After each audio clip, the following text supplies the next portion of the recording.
Now that I know, now that I have solid proof of who your birth mother is, I just need time to figure out how to best deal with this information for both you and me. Basil, my private eye is almost certain that the woman who may very well be your birth mother left Picturesque Village a little over a year ago. She was living here, like you suspected, but she suddenly left for Savannah, Georgia. Are you sure? Did your private eye give you a name? Yes, you will find all the information you need in that envelope. I can't thank you enough, Lavisa. Basil, there is nothing I would not do for you. You are part of this family, and you always will be. You keep saying that. Because it's true. I will always protect you, the same way I would protect Andrew. Now, go upstairs and pack. I have the private jet fueled and ready to go to Savannah. Now hurry.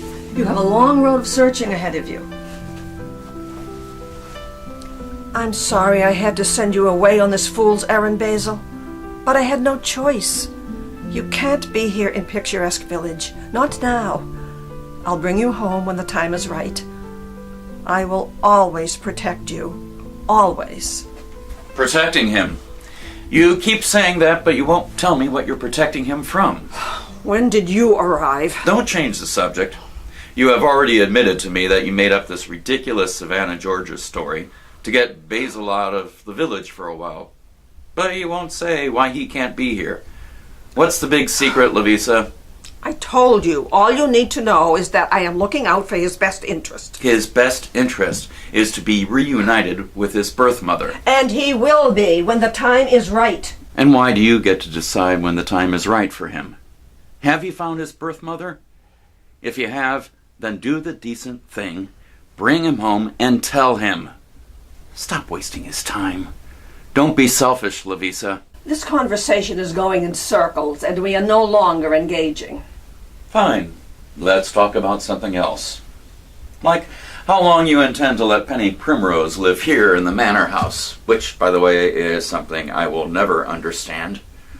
It's bad enough you hired an army of first-class lawyers to keep her out of the asylum, but then to take her in like a stray cat is something I just can't comprehend. Yes, there is one thing I have noticed about you, dear brother. There is so much you don't comprehend. Your devotion to Penny is amazing. After getting to know her at that asylum, thanks to you, I came to the conclusion she got a raw deal. First of all, you put yourself in that asylum by trying to kill Anne-Marie. Remember her, your son's fiancée? And second, I don't think psychiatric help while within an asylum for a woman who shot and killed her cousin while in disguise is what one could call a raw deal. As usual, Duke, you're being overly dramatic. You know very well that part of the deal was that Penny get outpatient treatment. She's getting the help she needs. She's growing by leaps and bounds every day in her recovery. Even Lily agrees with me. Well, since you mentioned Lily, I would also like to know how much longer she intends to be occupying the manor house as well. Until her new home is built. As you know, her house burned to the ground weeks after her husband died. She's been through a very traumatic experience. I don't understand why my compassion irritates you. Lily is a dear friend of this family, and she, along with her children, are welcome here as long as they need a home. And Andrew? Well, he's not leaving any time soon either. Have you forgotten he's still in danger? As long as Mr. X is out there, my son is not safe. I have this house and property well protected. Any more questions? No. Why bother? You never answer them anyway. There is a reason I stopped by. I have something to tell you. Oh, let me guess. You have finally ended that ridiculous relationship with Gloria Nibbs. No, not quite. In fact, I'm here to deliver the very happy news that we got engaged last night. What? I also want your help in securing a successful reconciliation with your brother. You've got to be joking. Not at all. I love your brother, and I know deep in his heart he still loves me. My brother does not love you, and he never will, trust me. He does. He just doesn't realize it yet. Penny, it's never going to happen. He just needs a little nudge, and you're the person to do it. A bulldozer couldn't push my brother into your arms.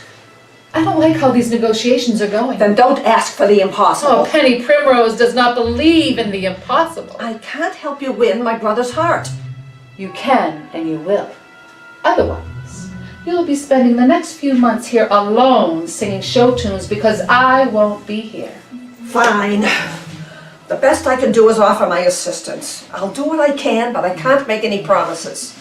I want a real effort on your part, Lovisa. If I think even for 1 minute you're not doing everything in your power to get me and Duke back together, the price you'll pay will be your manor house. I'll burn it to the ground with no hesitations if you double-cross me. I don't appreciate your threat. It's not a threat.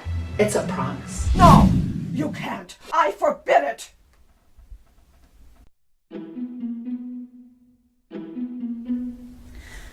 I gotta hand it to you, Nibs. You escaped from Saudi Arabia like you'd done it before. I guess I underestimated you. Well, I won't be making that mistake again. I don't know what's going on in that dull brain of yours, but whatever it is, whatever is keeping you silent, I'll take it. The longer you sit here like the avocado you are only helps me. What's going to happen is this. You are going to stay just as you are. I can't have you exposing me or talking about what I did to you last summer, because I will never be a permanent resident of this asylum ever again. So, if my coming here every week and whispering in your ear is what's keeping you paralyzed with fear, then your old friend Dolly Parton's going to be here every week making sure you get the right dose of your medication. I'm not sure you're what the doctor prescribed, but I'm pretty sure you're a jagged little pill I would never want to swallow. Oh my God! Mr. X! Oh my God, look at this thing! I'm so happy for you. I can't believe this is happening. I really can't. You're going to be Mrs. Duke McQueen. I know. I keep saying it, but I can't really believe it. Well, you better believe it. Enjoy this moment. It's a wonderful thing. After these past crazy 9 months, you deserve a lifetime of happiness. When I returned to Picturesque Village, finding my sister was my only goal. And I did, thank God. But finding Duke was the furthest thing from my mind. And honestly, finding love was something that I never thought was possible for me. Gloria, I wish you could see the woman I see. A kind, generous, devoted friend and loving sister. You came back to the village under the most horrendous circumstances, and look where you are now, engaged to a man you love. Duke has been by my side almost every step of the way these past few months. From the moment my sister returned home to her ongoing recovery, he's been there for me. I know how lucky I am. How did Lovisa react to the big news? I don't know. He's with Lovisa now, telling her everything. I hope she'll be happy for us. She's always been standoffish around me, and I don't know why. And I don't really care. That's Lovisa for you. Don't let her spoil anything for you. Well, I hope she fully accepts that Duke and I make each other happy. And I hope she wants only the best for her brother. Anyway, enough about me. What about you? Have you made any progress with Andrew or Lily? Well, Andrew asked me to meet him later today just to talk, and I agreed, so I guess that's something. And Lily? I never want to speak to that backstabbing... Oh, enough! Stop right there.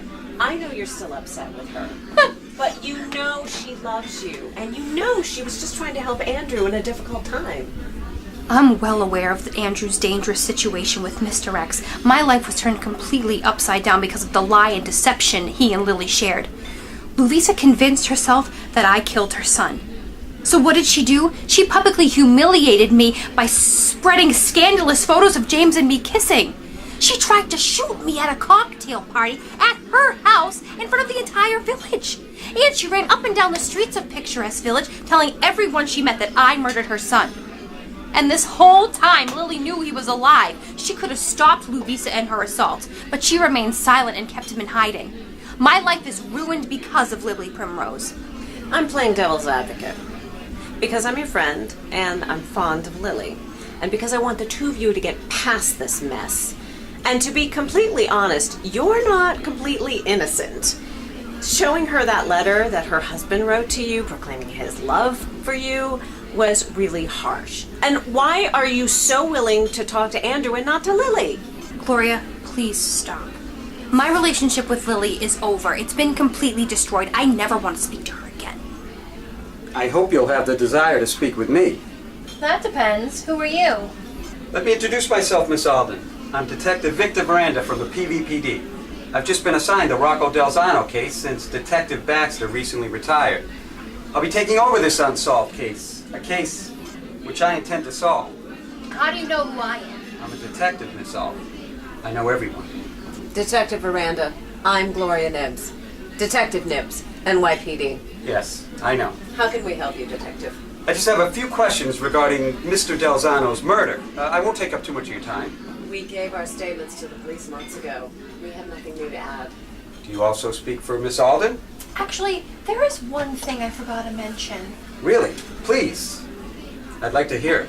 In my original statement, I forgot to mention that Rocco Delzano is a low-life scum and That's enough, Anne-Marie. Detective, Anne-Marie and I would be happy to answer any questions you have, but we would prefer to answer those questions at the police station with our lawyers present. We'll meet you in 1 hour, Detective. There's really no need to. We'll both meet you in 1 hour at the police station. Thank you, Detective Veranda. Anne-Marie, don't give this detective any reason to keep coming around. He's working on an open murder investigation. There is no love lost between us and Rocco, and this man knows it. I know that any person in the village could have offed Rocco in that river. But he's putting together his list of suspects, and we don't want to be at the top of that list. It's been a long time, Mr. X. So nice to see you. I'm surprised you recognize me. I've fooled them all. Dr. Neptune, Duke, Lily, Gloria. They've all walked by me hundreds of times in my dolly disguise and never suspected a thing. But then again, you did teach me all I know about the art of disguise, so it makes sense that you would recognize me. You've always been one of my best and brightest students. Well, you know, I've always excelled to reach my maximum potential. Oh, I never did thank you for helping me with this fruit loop last summer. I only wish your plan had worked. No harm done. As you can see, I have the situation completely under control. Oh, yes, I can see that. So what brings you back to Picturesque Village, Mr. X? Something devious, I hope. Well, you know what they say. A little bit of this, and a little bit of that. Well, you know that that's code for unfinished business. Quite unfinished. Do tell. All in good time, Penny. All in good time. Well, if there's anything I can do, let me know. I could use a little excitement. Life in the manor house can be a little bit mundane. Well, I love Lily and the kids, but the whole domestic scene isn't exactly thrilling. And I've come to really enjoy Lovisa's company, but the habitual 5 o'clock cocktail hour can be a bit dull. And don't get me started on Dr. Neptune's daily visits. Well, I am working on rekindling my relationship with the love of my life, Duke, but that is proving to be an extremely slow process. In fact, it's moving at a snail's pace. But I have full faith that we'll be back together again. Lovisa has promised to make it happen. So, As you can see, I have some time on my hands besides this one. Well, then you're in luck. I came here because I do need your help, Penny. In fact, you're the only one who can help me. Me? Really? I'm honored. Oh, I knew you would be. Oh, what do you have in mind? Blackmail? Arson? Extortion? Murder! Well, that's a tall order. I mean, as you know, murder isn't exactly my speciality. Any death associated with me has merely been an accident, a fluke. I don't think I can be of any real assistance to you in murder. Don't cut yourself short, Penny. You live in the Bauge-Leon Manor House, and that might be the greatest help I could ask for.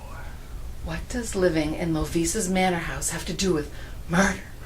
You're living under the same house as a rat, a traitor, a spy. I am? I believe you've heard of him, one Andrew Bauge-Leon. You mean Lovisa's son? Bingo! By the end of this week, with your help, Penny, Andrew Bauge-Leon, my biggest threat, will be dead.